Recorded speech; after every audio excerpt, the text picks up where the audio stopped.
एक बार की बात है, एक राजा था। उसका एक बड़ा सा राज्य था।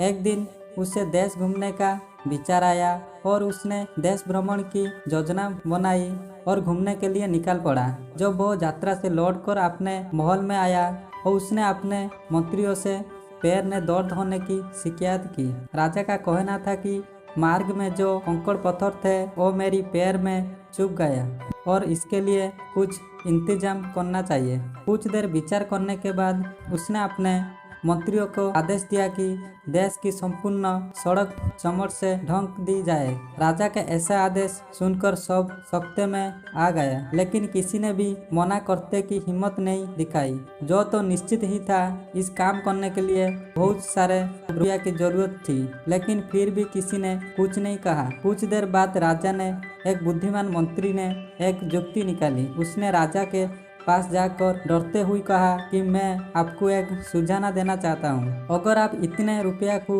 अनावश्यक रूप से बर्बाद न करना चाहे तो एक अच्छी तरकीब भी मेरा पास है, जिसने आपका काम भी हो जाएगा और अनावश्यक रुपया को बर्बाद भी बच जाएगी। राजा आश्चर्यचकित था क्योंकि पहली बार किसी ने उसकी आज्ञा न मानने की बात कही थी।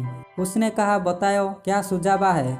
मंत्री ने कहा कि पूरे देश की सड़क को चमड़ से ढकने के बजाय आप चमड़ के एक ठुड़के का उपयोग करके आपके पैर का ही क्यों नहीं ढक लेता है। अचरज की दृष्टि से मंत्री को देखा और उसके सुझाव के मानता हुए अपने के लिए जूता बनवाने आदेश दे दिया। जो कहानी में एक महत्वपूर्ण पाठ सिखाती है कि हमेशा ऐसा हॉल के बारे में सोचना चाहिए जो ज्यादा उपयोगी हो और जल्दबाजी में अप्रयोग हॉल सोचना बुद्धिमान नहीं है। दूसरे के साथ बातचीत से भी अच्छा हॉल निकल जा सकते हैं। दोस्तों, आप लोग को ये इंटरेस्टिंग स्टोरी कैसा लगा कमेंट कीजिए।